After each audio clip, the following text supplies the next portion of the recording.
Gigi juga udah oke. Jadi,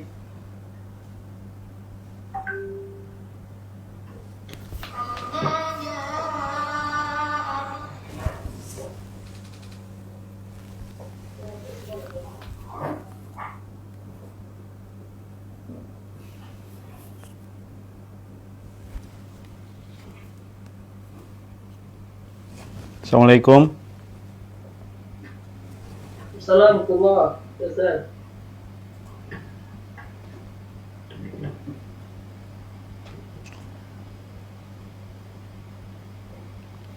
Assalamualaikum.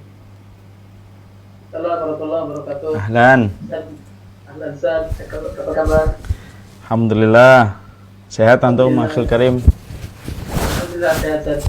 Iya. Kita mulai Ustaz ya. Ya, atau kita akhiri juga boleh. Ustaz jangan.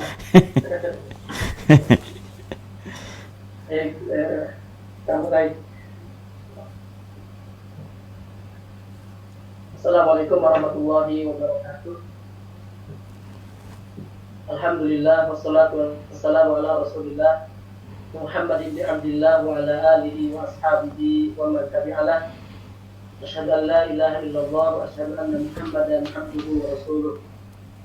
Allahumma shalli ala Muhammad wa ala ali Muhammad. Alhamdulillah kami sampaikan jazakallah kepada Ustaz yang alhamdulillah berkenan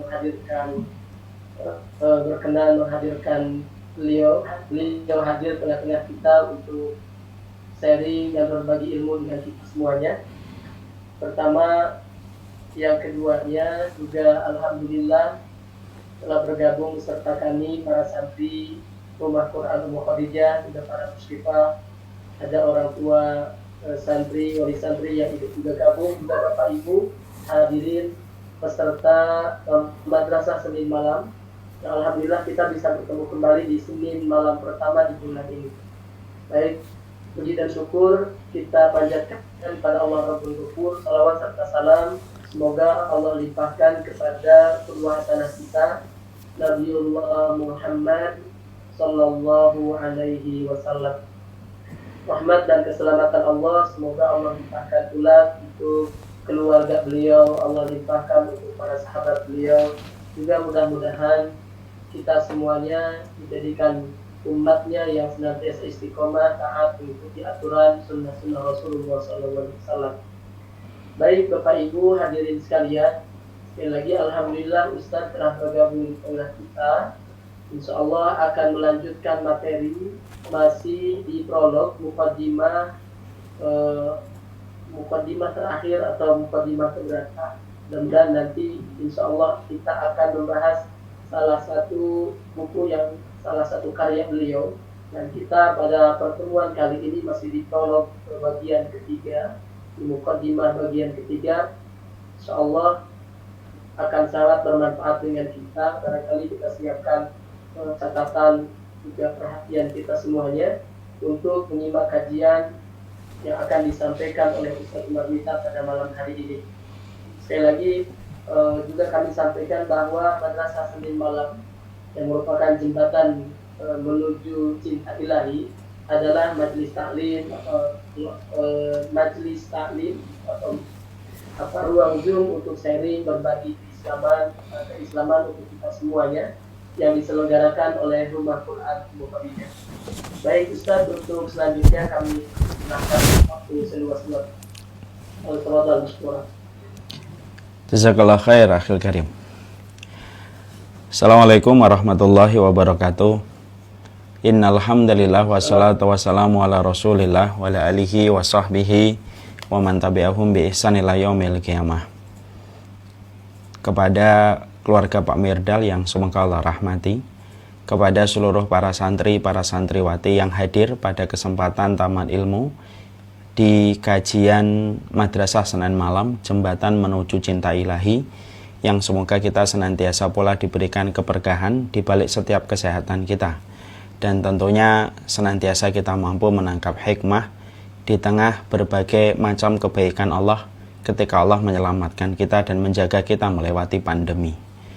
Tentunya saya harus menyampaikan bahwasanya pandemi dan COVID ini tidak punya pattern kalau kita perhatikan. Dia tidak punya pola. Ada di antara teman-teman, circle, dan sahabat yang kita kenal hidupnya sehat. Umurnya masih muda, tidak memiliki komorbid.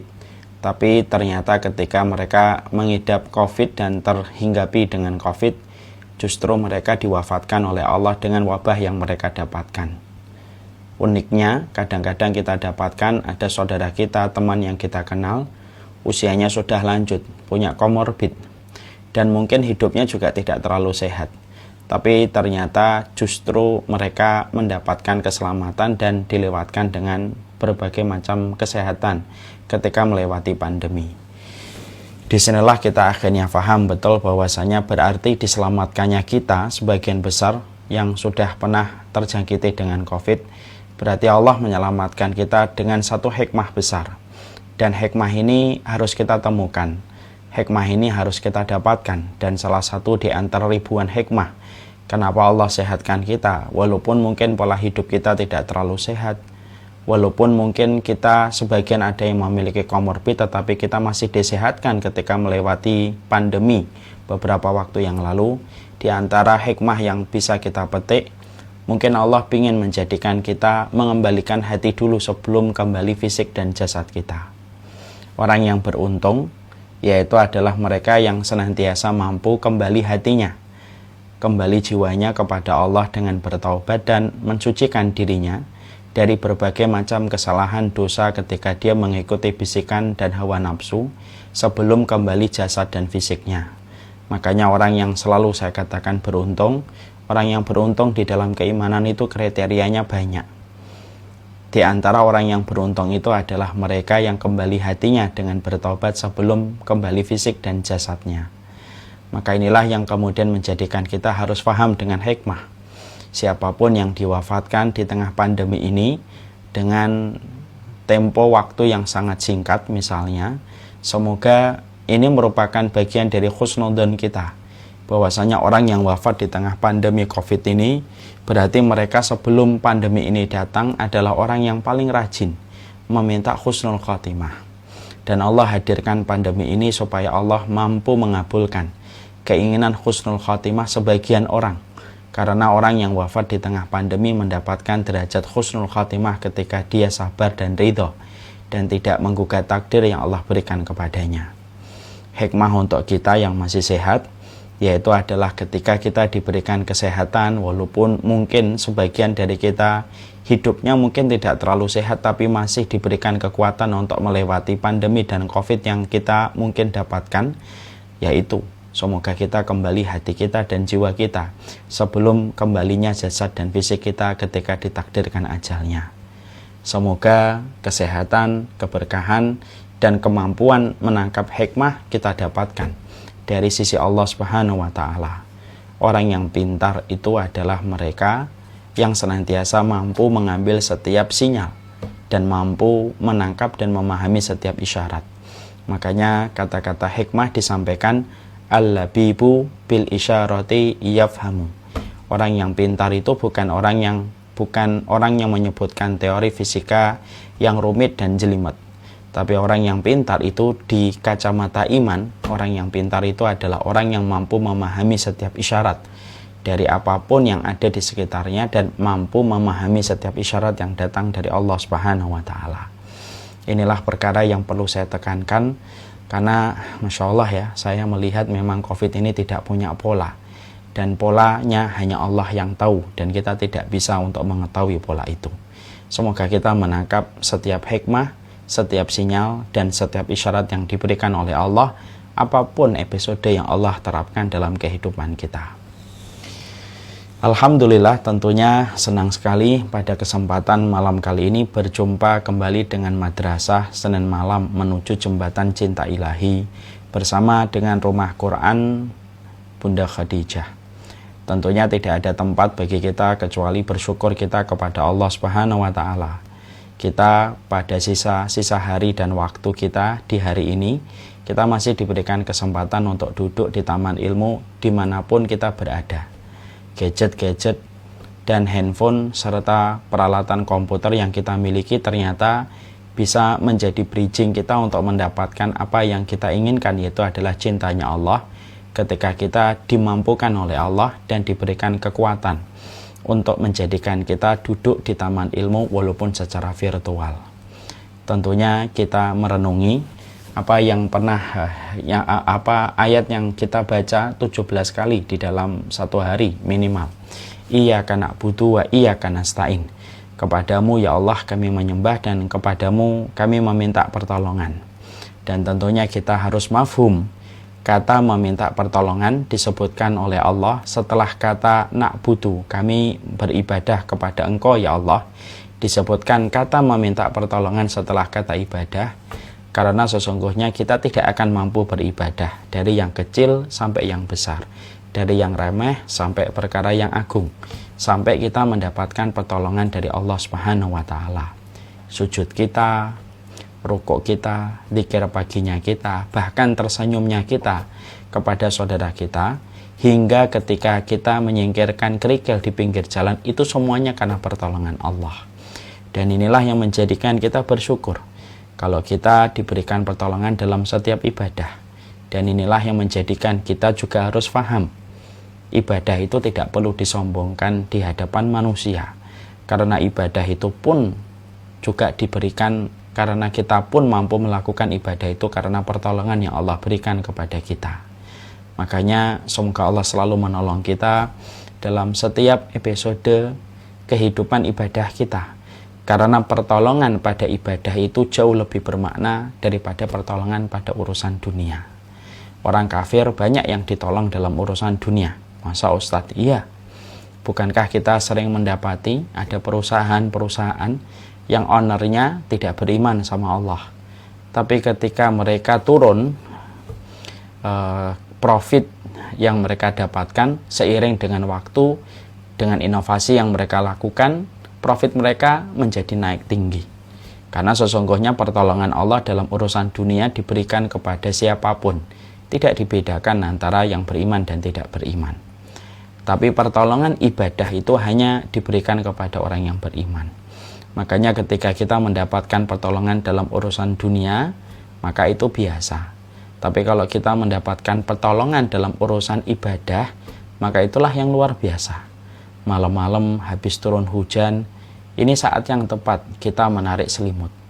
Kita mungkin menikmati rebahan kita sembari kita mungkin scroll handphone kita untuk berpindah dari satu feed kepada feed yang lainnya. Tapi ternyata Allah mampukan kita untuk tidak menarik selimut kita.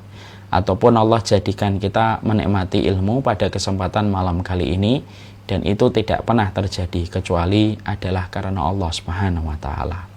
Semua ibadah yang kita lakukan, semua ketaatan yang kita kerjakan bukan karena hebatnya kita dan bukan karena supernya kita di dalam ketaatan.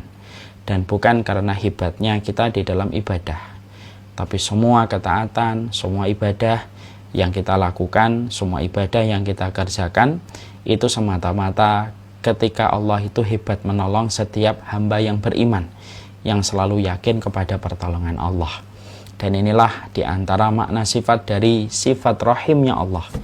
Sifat rahimnya Allah itu hanya diberikan kepada orang yang selalu beriman dan bersandar apapun kehidupannya kepada Allah. Semoga dengan kita bersyukur atas apa yang kita peroleh, semoga dengan kita bersyukur atas setiap ketaatan, setiap ibadah yang kita lakukan dalam kehidupan kita, inilah yang akan menjadikan kita terus ditolong oleh Allah, dan Allah tidak meninggalkan kita walaupun sekejap mata. Syaratnya ibadah itu harus disyukuri. Syaratnya ibadah itu tidak perlu disombongkan.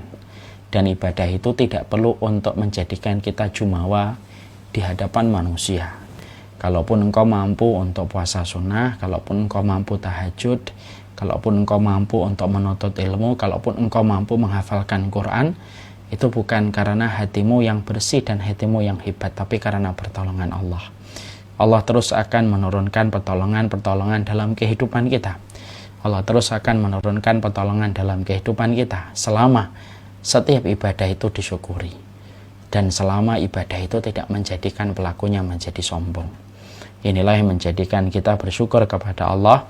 Semoga Allah selalu menolong kita dalam setiap ketaatan kita. Semoga nanti malam Allah tolong kita untuk membangunkan kita. Semoga besok pagi pun Allah menolong kita di dalam ketaatan. Allah yang menghiasi keimanan di dalam hati kita, yaitu Allah yang menjadikan kita juga membenci kekufuran, kemaksiatan. Itu semuanya hanyalah Allah yang menolong semua perkara dalam kehidupan kita. Kepada Allah kita bersyukur, dan kepada Allah kita menggantungkan segala urusan kehidupan kita. Dan semoga Allah tidak meninggalkan kita walaupun sekejap mata. Kita pada kesempatan hari ini masih berada pada muqaddimah yang ketiga, dan saya harapkan ini muqaddimah yang terakhir. Sebelum insya Allah pada pertemuan kita selanjutnya kita sudah masuk kepada pembahasan kitab. Kitabnya apa Ustadz? Kitabnya nanti saya akan share pada waktu di bulan depan. Sabar. Karena salah satu syarat sebagai penuntut ilmu harus bersabar terhadap gurunya. Maka kita pada kesempatan hari ini akan menyempurnakan kajian kita, yaitu muqaddimah edisi dan part yang ketiga. Ini untuk menjadikan kita faham betapa pentingnya attitude dan betapa pentingnya kehidupan akhlak di dalam kehidupan kita mencari ilmu. Siapapun yang memiliki akhlak yang baik, maka ilmu akan berubah menjadi sesuatu yang manis. Tapi siapapun yang tidak memiliki akhlak yang baik, akhlaknya buruk, maka ilmu akan menjadi sesuatu yang masam, lagi menumbuhkan pohon berduri yang melukai setiap orang. Saya sudah pernah menyampaikan, kalau tidak salah pada pertemuan kita sebelumnya, saya menyampaikan apa yang disampaikan dan ditulis oleh Imam Al-Ghazali di dalam kitabnya yang ditahqiq oleh Syekh Jamaluddin Al-Qasimi. Beliau mengatakan bahwasanya ilmu itu ibarat air hujan. Dia tidak membawa manis dan tidak membawa masam. Tapi ketika air hujan itu sudah membasahi permukaan bumi, maka tergantung akar pohon mana yang akan menyerapnya.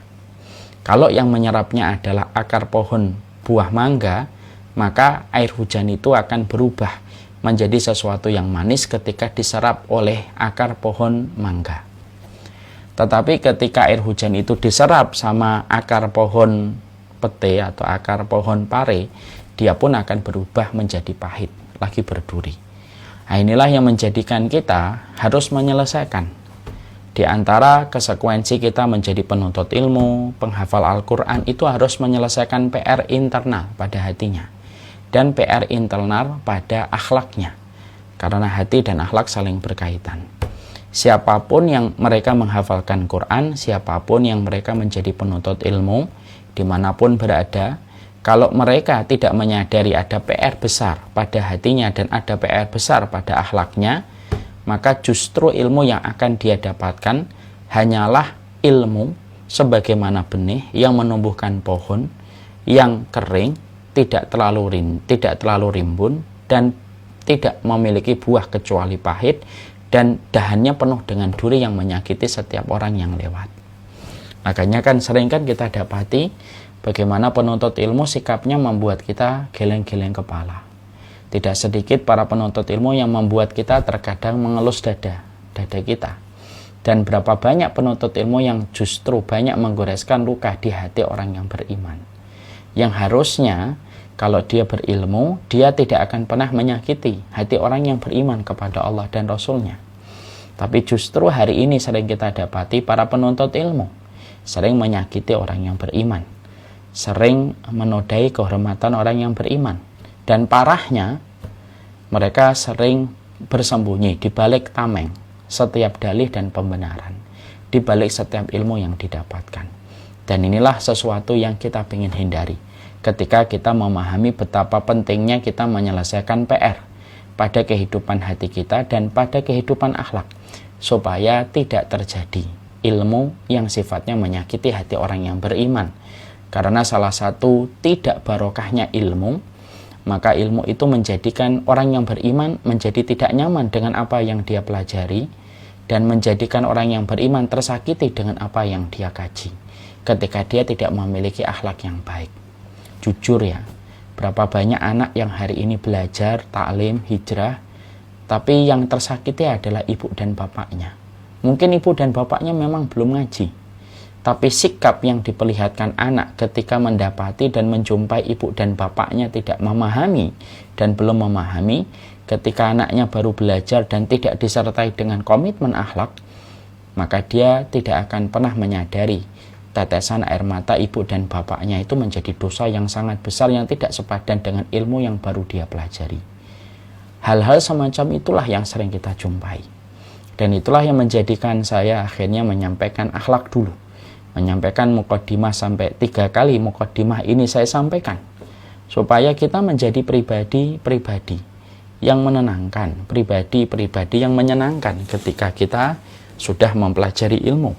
Karena ilmu harusnya menjadikan kita menjadi orang yang berkomitmen untuk menjadikan orang beriman itu yang kita cintai. Ya, makanya lihatlah Rasulullah dan para sahabat. Bukankah Rasulullah itu dipuji oleh Allah? Muhammadur Rasulullah walladzina ma'ahu asyidda'u 'alal kuffar ruhama'u bainahum. Makanya kemudian Allah memuji di dalam surat Al-Fatih ayat yang ke-29, ayat yang terakhir. Muhammad, Rasulullah, dan orang yang bersamanya. Orang yang bersamanya itu gimana sih sifatnya? Siapa yang bersama dengan Rasulullah? Para sahabat. Asyidda' alal kuffar. Keras kepada orang kafir yang memusuhi Allah. Tidak semua orang kafir yang memusuhi Allah dan Rasulnya. Sikap ini diiringi dengan sikap ini berbanding lurus dengan sikap ruhama'u bainahum, penuh kasih sayang dan rahmat kepada di antara orang yang beriman. Dan itulah yang kemudian menjadikan kita memahami inilah di antara puncak-puncak tertinggi, pucuk-pucuknya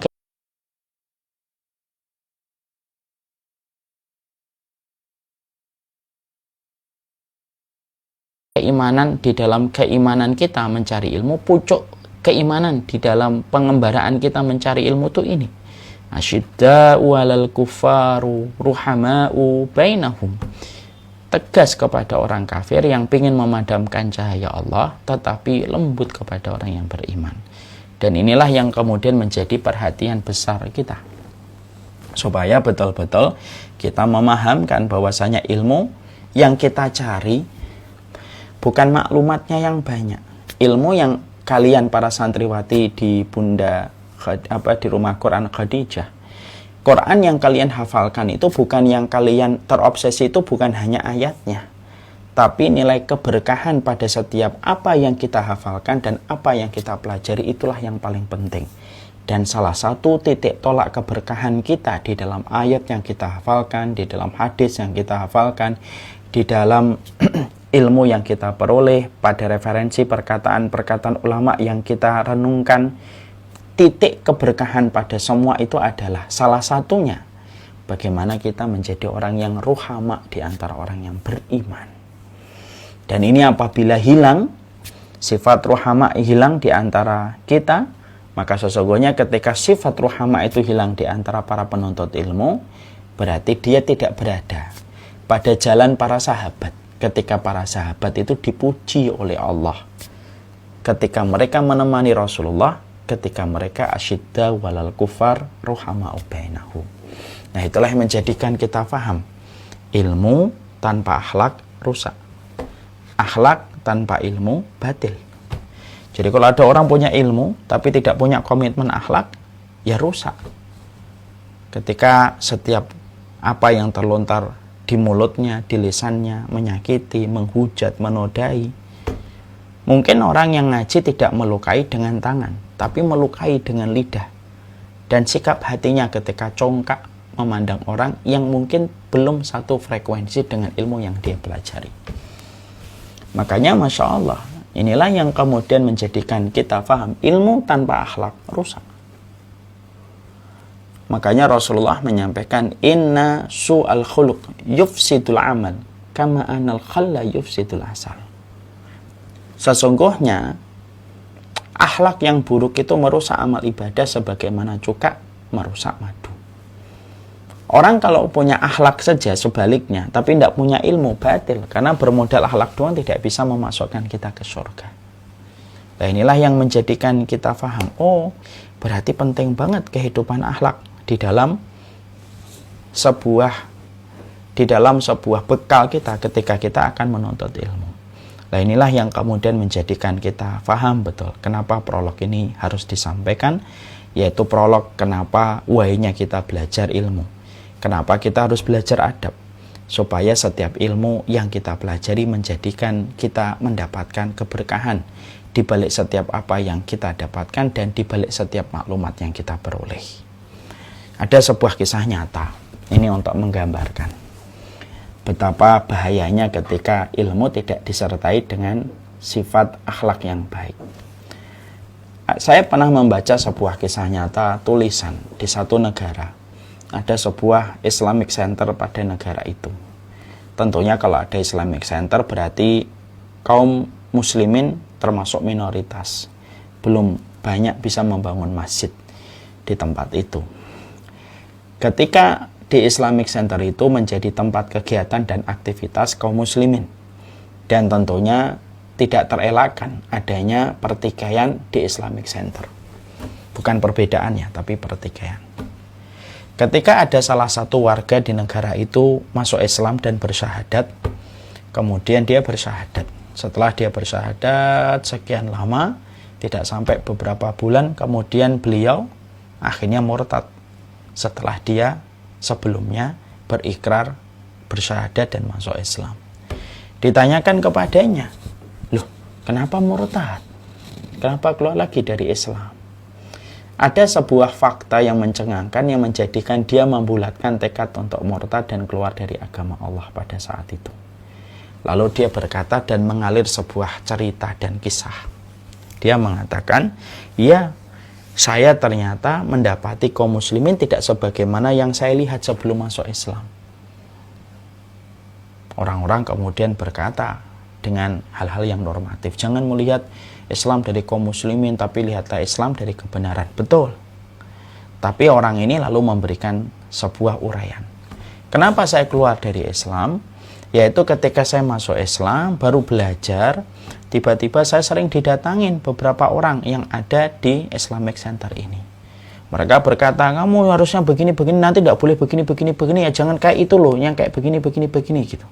Padahal orang yang dia bicarakan itu juga ada di Islamic Center di sini. Orang yang di sana pun juga kemudian datang kepada saya dan mengatakan begini-begini. Sampai akhirnya saya bingung.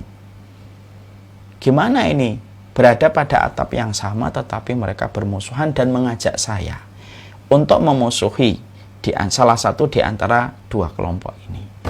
Karena kekecewaan itulah yang menjadikan akhirnya dia keluar kembali dari agama Allah. Ini fakta. Dan inilah yang kemudian kita harus menjadi sebuah hikmah. Karena setiap peristiwa memberikan rajutan pelajaran. Setiap peristiwa itu memberikan hikmah, memberikan rajutan-rajutan pelajaran. Dan inilah yang kemudian menjadikan kita harus paham. Inilah bahayanya dalam kehidupan kita. Kalau dalam kehidupan kita mencari ilmu, di mana ilmu dimuliakan oleh Allah, dimuliakan para malaikat, sampai para semut mendoakan dan memintakan ampun kepada mereka yang mencari ilmu, sampai para binatang-binatang di laut pun memintakan ampunan kepada orang yang berilmu, maka harus diperhatikan ilmunya,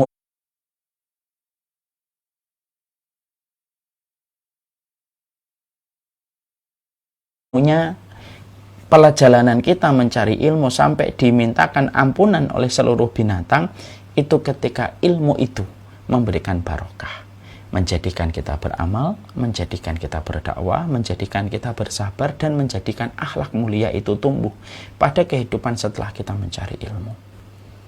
Ya. Jadi itulah yang kemudian menjadikan kita harus paham. Inilah betapa besarnya hajat kita dan betapa besarnya kebutuhan kita kepada kehidupan akhlak. Supaya dalam kehidupan akhlak inilah kita bisa menjadikan dan kita bisa berharap semoga kita mendapatkan keberkahan dari apa yang kita pelajari.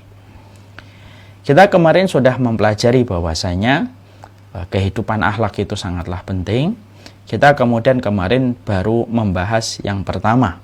Sesungguhnya di antara akhlak-akhlak yang kita harus pelajari ketika menjadi penuntut ilmu itu kan banyak.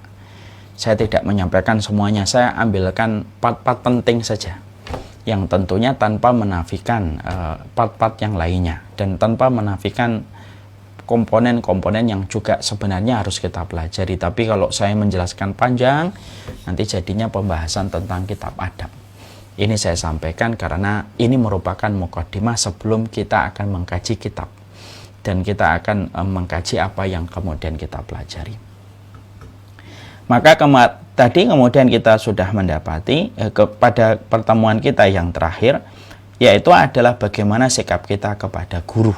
Bagaimana kemudian kita memiliki akhlak kepada Allah ketika kita mencari ilmu. Mencari ilmu harus betul-betul karena Allah. Tidak boleh disebabkan karena dunia, bukan karena ingin mendebat, bukan karena ingin berdebat, dan bukan pula karena ingin mendapatkan simpati dan pujian manusia. Ya, maka saya tadi habis membaca kitab tentang neraka dari Ibnu Rajab. Ternyata di Jahanam itu ada satu sumur. Di Jahanam itu ada satu sumur. Yang mana Jahanam saja berlindung diri dari siksa yang ada di sumur itu. Saking begitu kejamnya, saking begitu kerasnya siksa di dalam sumur itu dan betapa panasnya api di dalam sumur itu, sampai Jahanam berlindung diri dari sumur itu. Untuk siapakah sumur itu? Lalu disampaikan, sumur itu diperuntukkan bagi mereka yang membaca Al-Quran tetapi ingin mendapatkan pujian dan simpati manusia. Masya Allah. Di situ hadisnya disebutkan kata qori. Tapi sebenarnya itu bukan tertuju kepada qori, itu tertuju kepada siapapun yang melakukan amal salih. Siapapun yang melakukan amal salih lalu niatannya bukan karena Allah, niatannya untuk dunia, niatannya untuk pujian manusia, maka sesungguhnya tidak ada kebaikan sedikit pun ketika orang yang bergegas mencari ilmu tidak menjadikan hatinya berporos dan berkelibat kepada ridhanya Allah. Makanya saya sampaikan kan, menjadi ustadz dan menjadi guru yang paling berat itu apa? Yang paling berat bukan ketika menyampaikan, bukan menghafalkan dalilnya, bukan menghafalkan akwal dan perkataan-perkataan para ulama. Enggak, yang paling berat itu adalah menjaga apa yang bertengger di dalam hati, menyelaraskan perkataan sesuai dengan perbuatan, menempatkan diri di antara hujatan dan celaan. Itu yang paling berat. Makanya kalau ada di antara ustadz kok tiba-tiba saya pengen off dulu, husnudon kita sebagai murid itu, oh mungkin ustadznya pengen menjaga hati dulu.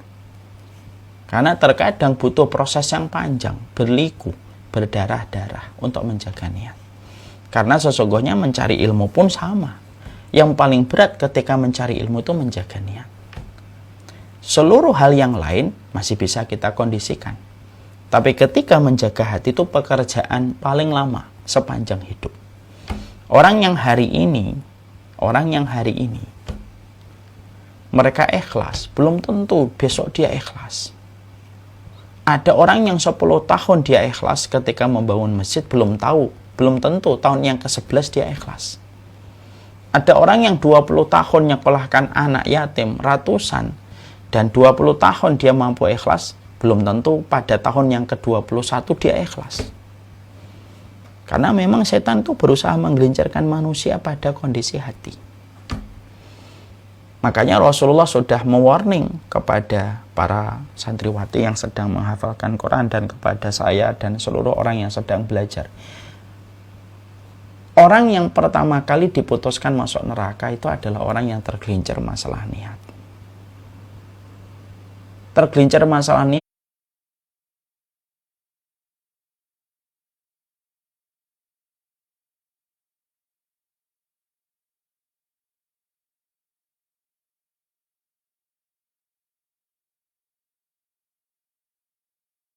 karena pujian, sebagaimana tergelincir niatnya karena pengen mendapatkan sesuap dari kenikmatan dunia. Makanya Rasulullah SAW menyampaikan, man ta'allamal ilma yubtagha bihi wajhullah la yata'allamuhu illa liyusiba aradum minad dunya lam yarih raihatal jannah. Rasulullah Shallallahu Alaihi Wasallam sampai beliau itu bersabda, siapapun yang dia mencari ilmu, yang harusnya ilmu yang dia cari itu niatnya karena Allah. Lalu ketika dia mencari ilmu, la yata'allamuhu illa liyusiba aradham minad dunya, lam yari rahyatal jannah. Kalau dia mencari ilmu yang harusnya cari di ilmu itu niatnya karena Allah, tapi dia niatkan karena liyusiba aradham minad dunia, hanya untuk mendapatkan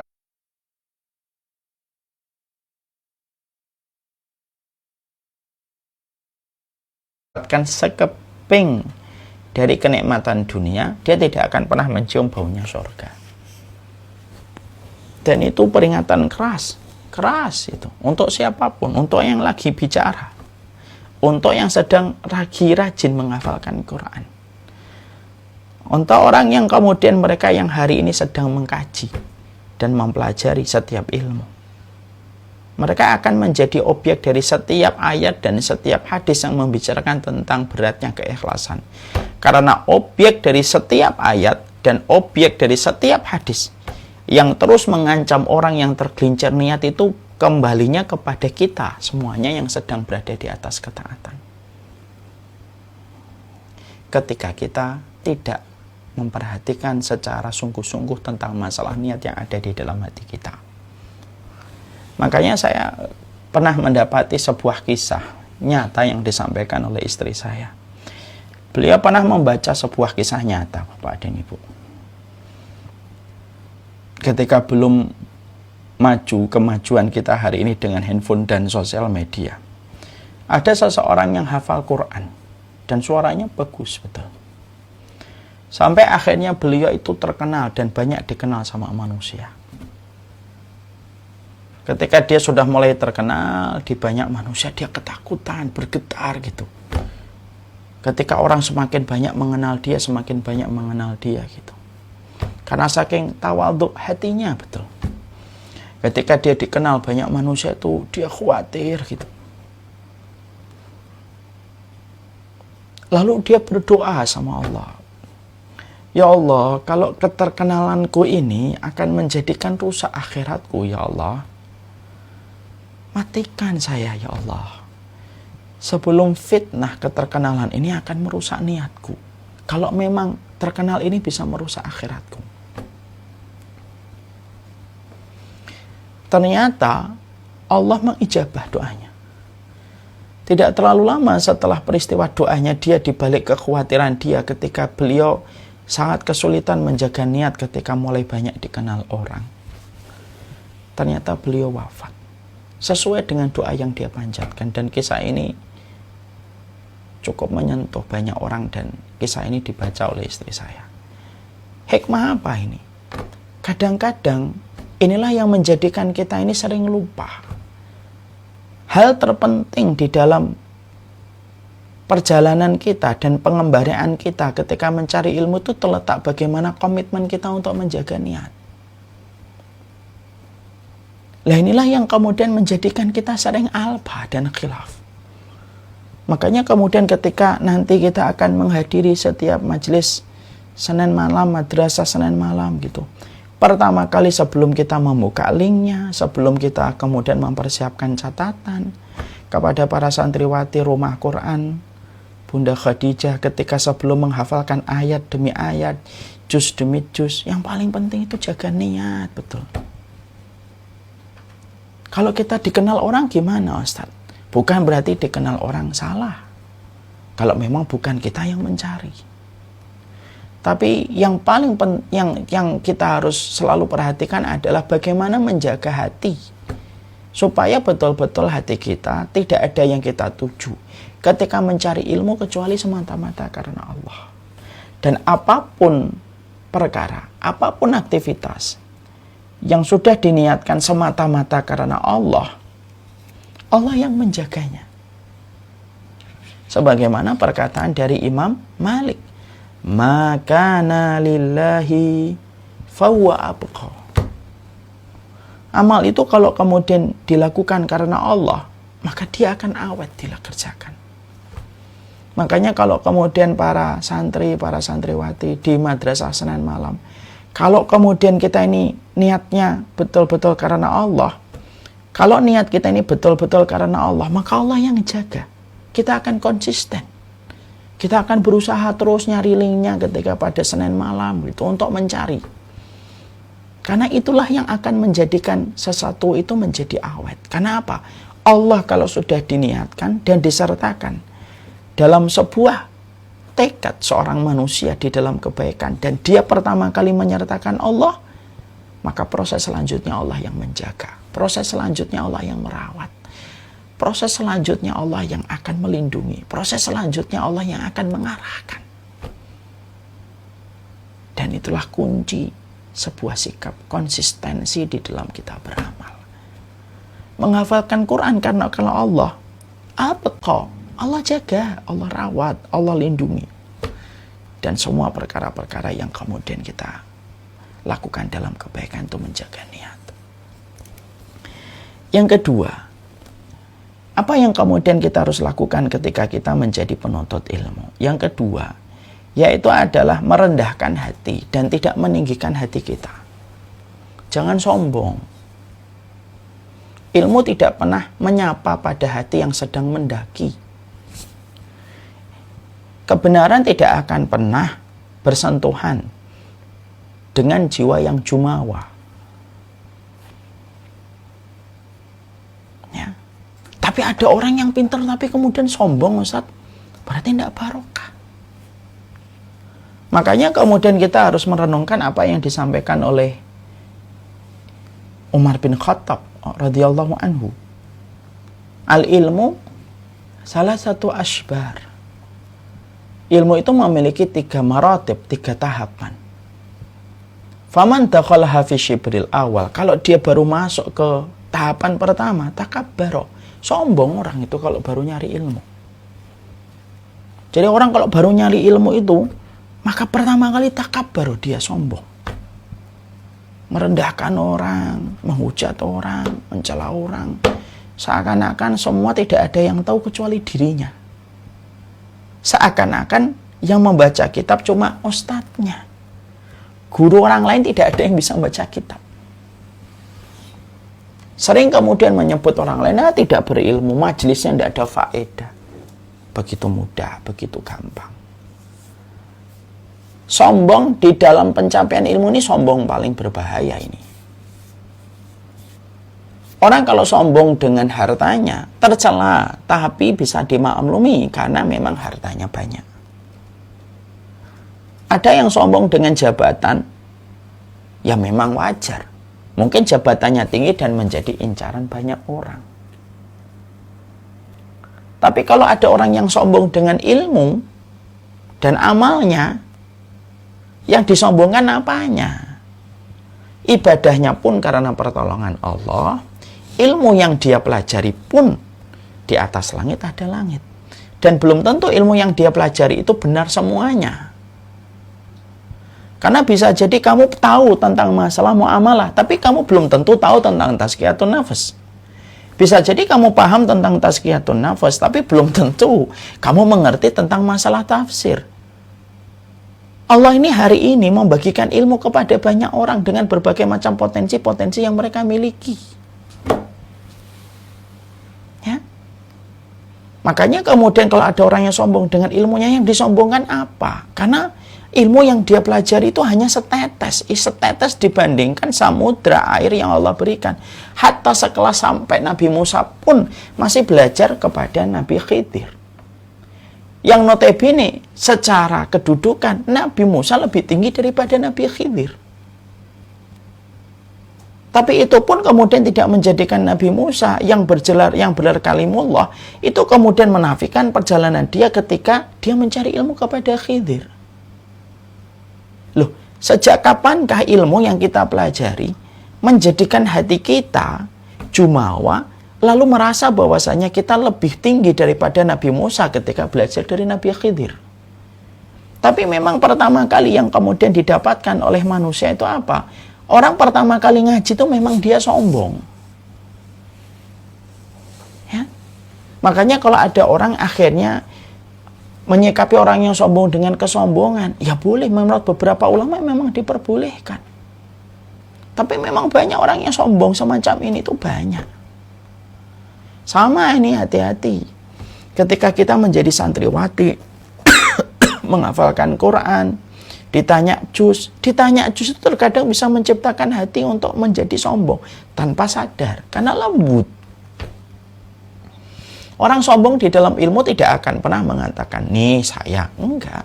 Sombong di dalam ilmu itu terkadang penampakannya lembut. Sombong di dalam ilmu itu terkadang penampakannya itu halus betul. Tetapi dia justru sombong.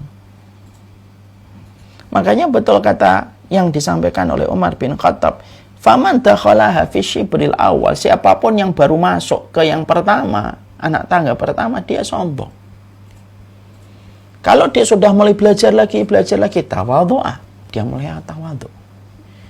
Kalau kemudian nanti belajar lagi, alima annahu ma ya'lam, baru dia tahu bahwasanya dia sadar dia tidak tahu apa-apa. Ini kalau sudah betul-betul belajar. Ya. Makanya kemudian jauhilah perkara-perkara yang bisa membuat kita menjadi sombong. Di dalam perjalanan dan pengembaraan kita mencari ilmu. Karena sungguh ya, kesombongan di dalam ilmu merupakan salah satu penampakan pada kesombongan yang sangat halus. Sampai orang yang sombong pun tidak ngerasa kalau dia sedang sombong pada ilmunya. Ya. Ini kemudian merupakan salah satu di antara perkara yang begitu lembut, tapi kemudian bisa merusak bagaimana pengembaraan seseorang di dalam perjalanan dia mencari ilmu. Tawadhu. Sebagaimana kita belajar tawadhu dari para alim salafus salih di dalam ilmu mereka. Makanya Imam Malik sampai mengatakan, lebih baik saya mengatakan la adri. Saya lebih baik mengatakan tidak ngerti. Kalau memang tidak ngerti, itu merupakan bentuk tawadhu dan bentuk kehati-hatian. Kalau tidak hari ini tuh orang tuh rebutan jadi mufti. Ya, kadang-kadang Masya Allah ya, orang yang tidak pernah menghafal Quran, tidak pernah di majelis atau tidak pernah belajar kitab apapun gitu ya, baru belajar kajian 1 kali dalam sebulan, tapi Masya Allah lagaknya sebagaimana seorang mufti, seorang ulama besar.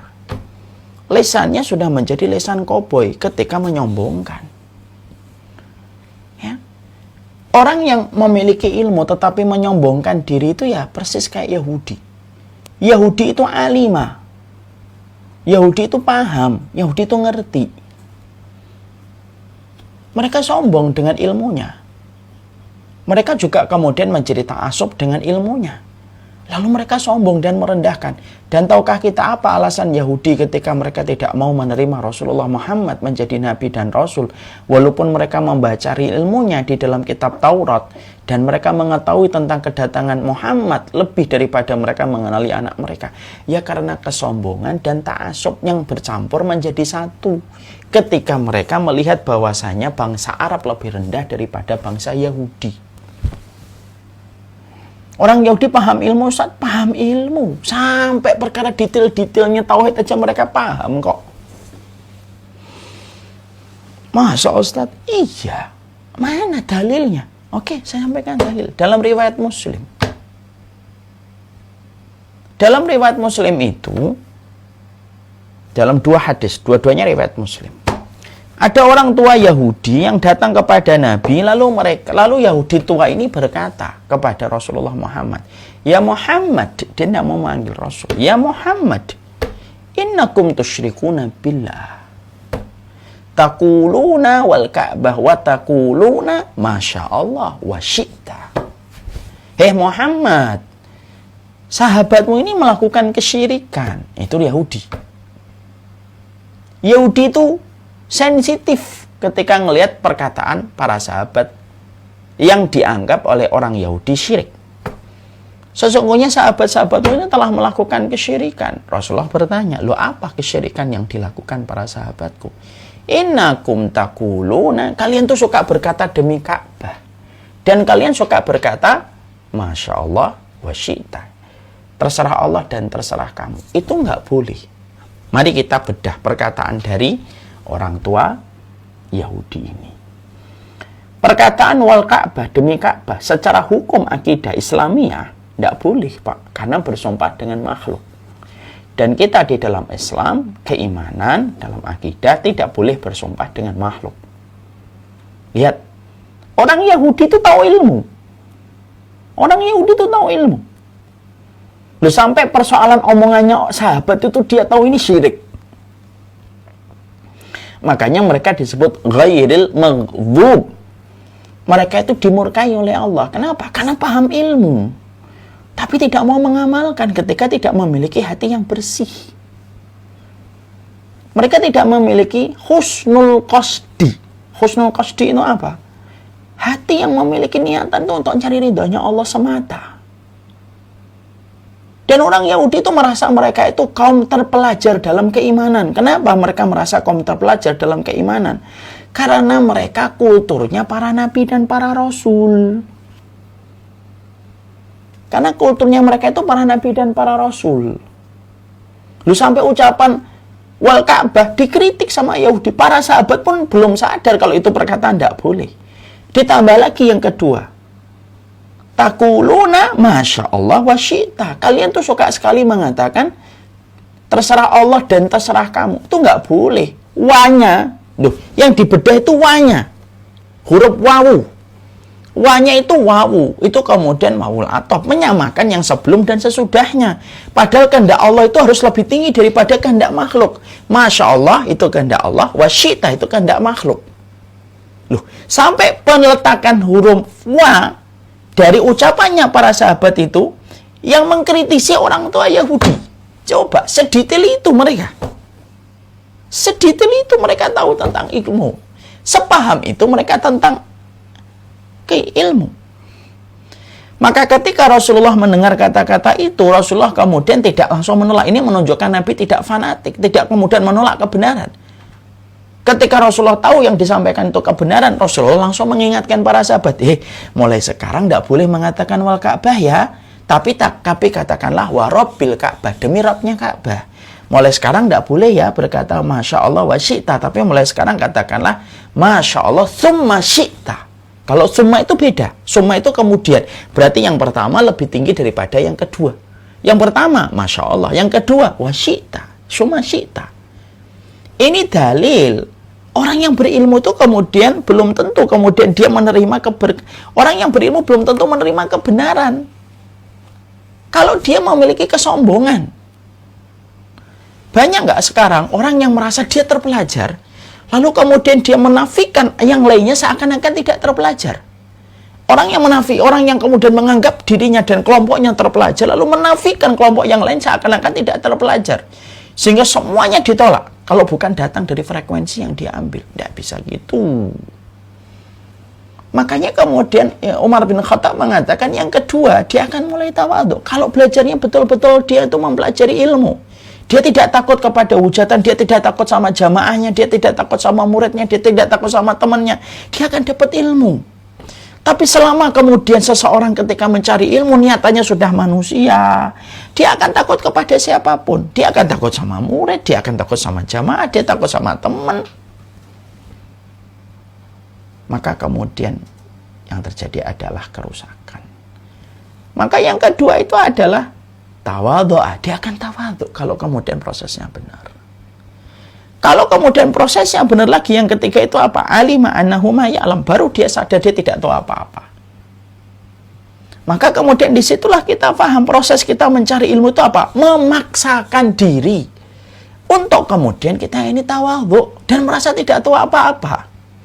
Makanya Imam Syafi'i pernah ditanya, gimana ya proses ilmu itu benar, wahai Imam Syafi'i? Kalau kamu belajar dan kamu merasa tidak tahu, kamu tambah belajar dan merasa tidak tahu, itu berarti prosesnya benar. Tapi kalau kamu belajar kemudian kamu merasa tahu, itu prosesnya salah. Itu prosesnya salah. Makanya inilah yang kemudian menjadi sebuah kewajiban kita. Harus merendahkan hati. Dan tidak meninggikan hati kita. ilmu itu kayak air, hanya turun pada hati yang merendah dan tawadhu. Ilmu itu kayak air yang tidak bisa naik ketinggian. Nggak bisa. Ya? Dan salah satu sifat di antara orang yang berjalan di atas kebenaran itu apa? Dia merasa tidak pede dengan amalnya dan tidak pede dengan ilmunya. Merasa paling benar wajib. Tapi ketika merasa paling benar itu tidak disertai sikap merendahkan kepada orang-orang yang belum tentu pendapatnya sama dengan pendapat dan ijtihad yang dia ambil. Makanya saya sering ditanya, Ustadz, gimana sikap merasa paling benar? Merasa paling benar itu wajib. Kenapa merasa paling benar wajib? Loh iya dong, kalau kita memilih pendapat kan kita merasa paling benar pendapat yang kita pilih di antara banyak pendapat. Tapi merasa paling benar itu ada dua kelompok. Ada kelompok yang pertama, orang yang merasa paling benar, dia merendahkan semua ilmu yang bukan datang dari apa yang diambil olehnya. Dan ini bukan pilihan saya. Ada yang kedua, orang yang merasa paling benar, tetapi ketika dia merasa paling benar, dia menghormati rumpun-rumpun ilmu yang terkadang tidak satu frekuensi 100% dengan ilmunya, ketika terkadang kita berbenturan dengan ijtihad yang berbeda. Maka ini penting. Makanya ahlul Quran, para santriwati dan para santri yang ada di rumah Quran Bunda Khadijah harus paham betul. Sikap tawadhu itu harus dimiliki sama hamilul Quran. Ya. Jangan pernah kita ketika menghafalkan ayat, menghadiri taklim, hanya untuk menjadikan kita meninggi. Perhatikanlah para ulama salaf. Mereka sangat tawadhu di dalam setiap ilmu dan setiap amal ibadah yang mereka lakukan pada kehidupan mereka. Itu yang mereka lakukan. Itu yang mereka kerjakan. Tawadhu ini bukan sesuatu yang bisa langsung otomatis kita peroleh. Tidak bisa. Tawadhu ini harus dilatih. Tawadhu ini harus betul-betul diasah. Makanya mari kita lihat bagaimana terapi yang dilakukan Hasan al-Basri untuk menjadikan hatinya tawadhu. Hasan al-Basri itu, beliau berkata kepada dirinya, kalau saya ketemu sama orang yang lebih tua, saya berkata, dia lebih baik daripada saya. Sabaqoni bitta'ah, karena dia telah mendahului saya dengan ketaatan sebelum saya lahir. Tapi kalau saya menjumpai orang yang lebih kecil umurnya daripada saya berkata sama diri saya, sabaqtuhu bil ma'asi. Kalau kemudian saya menjumpai orang yang lebih kecil, lebih muda umurnya daripada saya sering berkata, saya ini lebih buruk darinya, karena saya lebih mendahului dia dalam melakukan keburukan sebelum dia lahir. Dan itu dilatih sama Hasan al-Basri. Masya Allah. Makanya kemudian Allah itu sampai memberikan peringatan keras kepada kita. Fala tuzakku anfusakum wa a'lamu bimanittaqo. Udah, enggak usah mensucikan diri kalian. Allah yang lebih tahu siapa yang bertakwa. Para santriwati silahkan ngambil apa yang paling kuat. Tafsir ini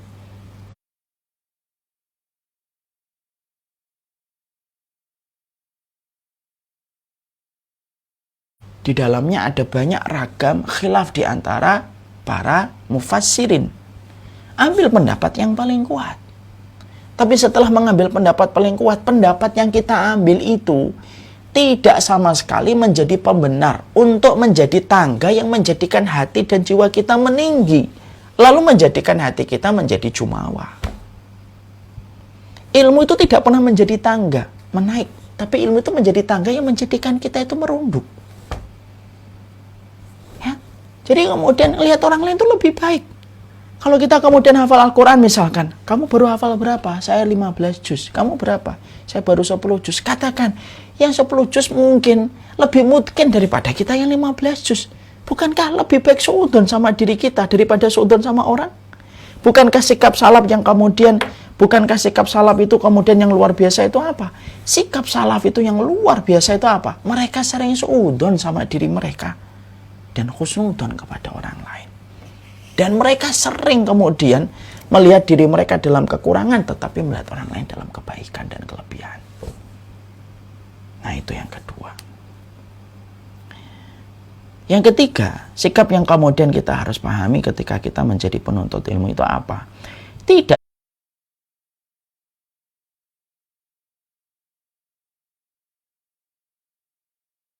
terjerumus kepada fanatisme kelompok. Jangan fanatik kepada kelompok. Nah, ini tentunya hal yang penting, Mas Iwan. Jangan terjerumus kepada fanatisme kelompok. Ya. Jangan kemudian kita ini terjerumus kepada fanatisme, karena ini merusak. Orang kalau sudah fanatis kepada kelompok, kita harus paham ya, tidak ada yang maksum di atas muka bumi ini kecuali adalah Allah. Tidak ada yang maksum di atas muka bumi ini kecuali adalah Rasul. Dan wafatnya Rasulullah itu berarti seiring wafatnya Nabi, seiring itu perginya kemaksuman. Jangan pernah menyandarkan kebenaran itu kepada kelompok, tapi sandarkanlah kebenaran kepada sifat-sifat dan standar dari kebenaran yang terkadang bisa kita jumpai pada orang lain, dan kita bisa jumpai pada sekelompok dan kemudian sekerumunan orang lain yang tidak diketahui oleh kita dan mungkin tidak diketahui oleh circle kita. Orang kalau sudah terjebak kepada fanatisme, para ulama itu menyampaikan, salah satunya Imam Syaukani. Ya.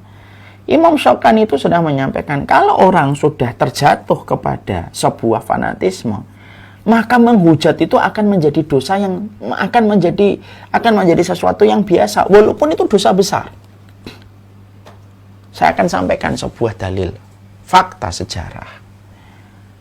Ada dulu ketika tersebarnya madhab Imam Syafi'i, maka pada saat itu ada orang yang nggak suka kepada madhabnya Imam Syafi'i.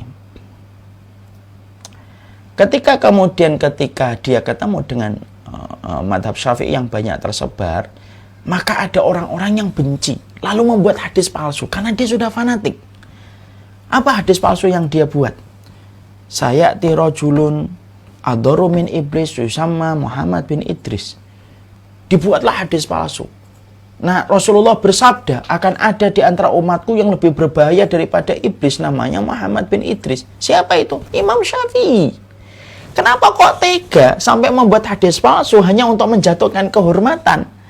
Karena fanatisme itu tidak ada yang tumbuh dari semangat fanatisme kekelompokan kecuali adalah keburukan. Dan bisa jadi banyak orang yang menuduh fanatik, dianya lebih fanatik daripada yang dituduh karena tidak merasa. Ya. Saya tadi kan menyampaikan, orang Yahudi kenapa menolak Rasulullah padahal datang kepada mereka ilmu? Karena fanatik, selain sombong. Ya kan? Makanya kemudian ketika mereka sebelum datangnya Rasulullah SAW, mereka itu kemudian berdoa supaya turun Muhammad, yang disangka bahwasanya Muhammad datang dari Bani Israel. Karena yang diterangkan dalam kitab Taurat itu lengkap, kecuali datang dari mana, Allah tidak terangkan di dalam kitab Taurat. Masya Allah, ketika betul-betul turun itu Muhammad dan ternyata datang dari kelompok Quraisy, Arab, mereka kecewa, mereka tolak itu kemudian Muhammad hanya karena fanatisme mereka kepada kelompok Israel, Bani Israel. Sikap yang semacam itu yang kemudian bisa jadi menjadi hambatan di dalam keberkahan kita mencari ilmu. Ya, makanya kemudian para ulama itu mengingatkan kita dengan hal semacam ini gitu. Taklid buta itu yang menjadikan akhirnya dia menutup mata, menutup telinga dari apapun kebenaran yang disampaikan orang lain, walaupun yang disampaikan itu benar. Dia tutup telinganya dengan berbagai macam dalih dan pembenaran untuk membenarkan sikapnya. Ya. Dan itu yang kemudian sering kita jumpai dalam kehidupan itu. Ya. Makanya kemudian tidak ada kemudian kebaikan dari ayat, dari hadis yang kemudian kita pelajari kalau hanya menjadikan akhirnya kita terjerembab kepada sebuah fanatisme kelompok. Dan itulah kemudian salah satu sifat Yahudi. Yang keempat, yaitu adalah salah satu sifat di antara penuntut ilmu itu apa? Memahami arti menghormati perbedaan. Sudah sering saya sampaikan ya, perbedaan itu fitrah. Berbeda itu diakomodir oleh sunnah. Yang tidak diakomodir oleh sunnah itu pertikaian dan permusuhan. Perbedaan itu ada atau tidak? Ada. Bahkan kemudian kita juga menjumpai beberapa lafaz itu bisa menjadi sesuatu sebab dari perbedaan itu. Contoh, kan kita paham dibaca Al-Quran, salah satu kuru orang yang ditalak itu nanti masa iddahnya itu 3 kali kuru. 3 kali kuru itu kalau kita buka di dalam Mu'jam, itu artinya 2, yaitu suci dan haid sekaligus. Kuru bisa dimaknai haid, kuru bisa dimaknai suci. Coba, padahal lafadznya 1, kuru. Walaili idza as'as. As'as itu kalau kita buka di dalam Mu'jam itu artinya apa? As'as itu artinya aqbala wa adbara. Aqbala datang, adbara meninggalkan.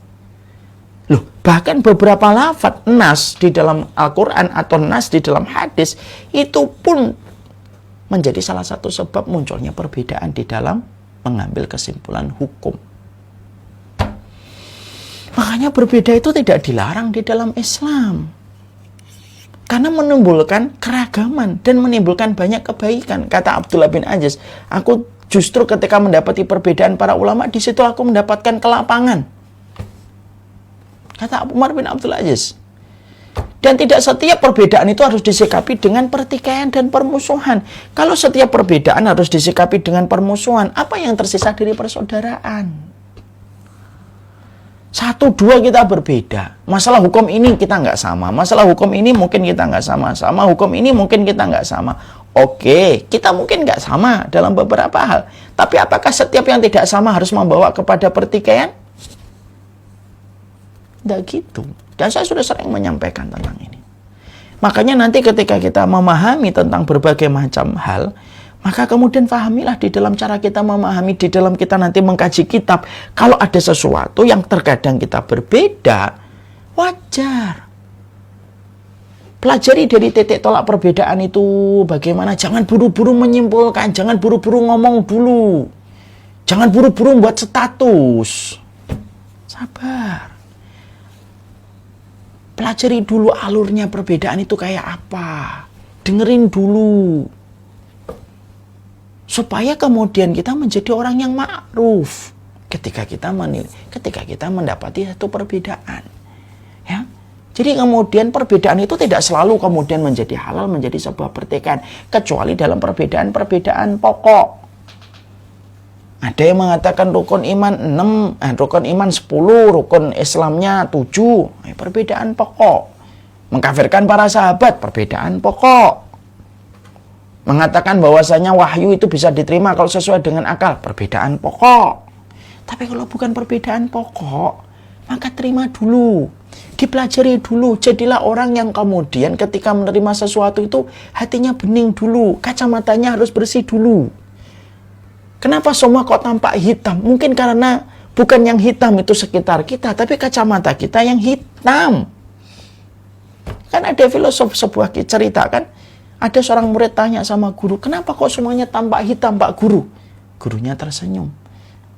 Coba lepas kacamatamu. Dilepas kacamatanya. Loh, ternyata nggak ada yang hitam. Kadang-kadang cara kita memandang sesuatu itu memang sudah salah. Tidak mempelajari dulu di dalam muqaddimah, tidak mempelajari dulu tentang masalah kemudian adab, tidak paham bagaimana para ulama juga berbeda pendapat. Karena nggak mempelajari itu, akhirnya apa? Semuanya dilihatnya hitam kalau ada yang berbeda. Imam Ahmad tidak sama dengan gurunya Imam Syafi'i. Tapi Imam Ahmad mendoakan Imam Syafi'i setelah mendoakan orang tuanya. Imam Syafi'i tidak sama dengan gurunya Imam Malik. Sekarang itu enggak, Pak. Ada satu masalah yang berbeda tentang satu hukum. Rame, betul. Satu perkara yang terjadi perbedaan menjadi alat yang diketuk sebagaimana hakim mengetuk palu untuk menvonis dan untuk menjatuhkan vonis kepada orang yang berbeda. Dan banyak para penuntut ilmu itu menjadi hakim yang dia memegang palu dan siap mengetok palunya kepada siapapun yang berbeda. Gimana sih ini? Oke lah kalau antum memang pintar, hafal Al-Quran 30 juz, di dalam antum belajarnya panjang, itu pun juga insya Allah kalau memang semacam itu tidak akan terjadi sikap yang semacam itu. Ya. Maka kemudian Masya Allah, inilah yang kemudian menjadikan kita, saya singkatkan ini. Kemudian yang kelima tentunya berkomitmen untuk kemudian senantiasa bersaudara. Kemudian yang keenam saya singkatkan, di dalam adab kita mencari ilmu itu harus paham kriteria ilmu yang benar. Kriteria ilmu yang benar itu 3. 1, tunduk dan patuh kepada nas yang ada di dalam Al-Quran dan As-Sunnah. Yang kedua, yaitu adalah memakai tafsir Al-Quran dengan tafsir yang dipahami para sahabat Nabi. Kemudian yang ketiga, berdasarkan hadis-hadis yang sahih tanpa menafikan perbedaan para ulama hadis ketika menyikapi riwayat-riwayat yang ada di antara mereka. Nah, itulah di antara referensi ilmu. Masya Allah, inilah yang kemudian menjadikan kita akhirnya memahami ya betapa pentingnya kita mempelajari ilmu. Beberapa poin yang ada di belakang agak saya singkatkan supaya kemudian memang waktu kita yang terbatas, saya tidak bisa terlalu lama karena kondisi rumah yang sangat membutuhkan kehadiran saya. Barakallahu fikum, berarti sudah selesai tentang adab dan akhlak yang kita pelajari pada kesempatan ini. Semoga Allah kemudian Allah memberikan keberkahan kepada setiap urusan kita, dalam urusan kebaikan kita, dan ini menjadi bekal kita sebelum nanti kita akan mempelajari kitab yang akan kita kaji bersama-sama. Ini ada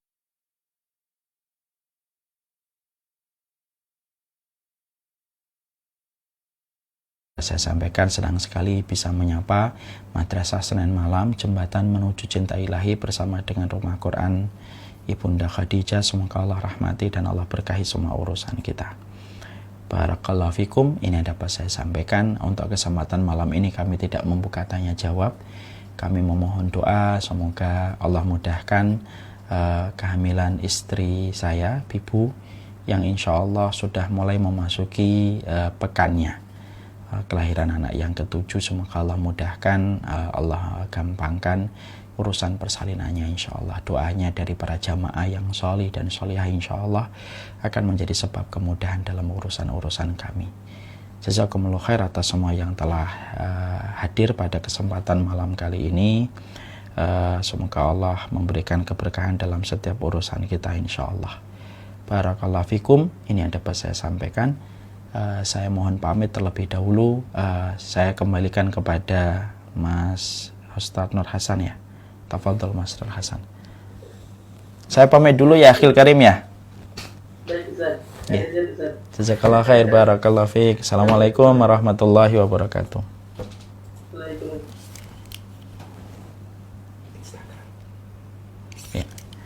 Jazakumullah khair kepada seluruh peserta Instagram, ada 1.200-an. Alhamdulillah, jazakumullah khair atas semua komitmennya untuk senantiasa belajar. Semoga kalian adalah para santri dan para santriwati yang senantiasa menjaga adab dan akhlak. Doakan kami di dalam keikhlasan, doakan kami di dalam kemudahan beramal, doakan keberkahan untuk kami, istri kami, dan anak-anak kami di dalam kebaikan pula. Senang sekali berjumpa. Saya mohon pamit. Assalamualaikum warahmatullahi wabarakatuh.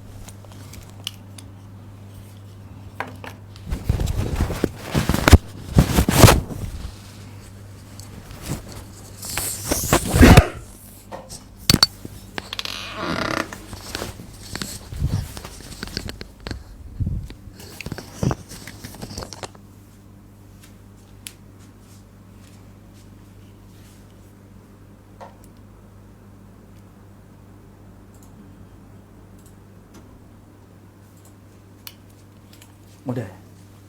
Mana tadi?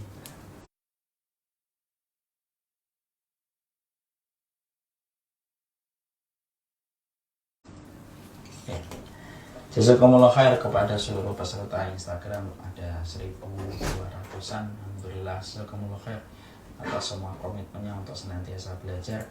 Semoga kalian adalah para santri dan para santri. Mana tadi?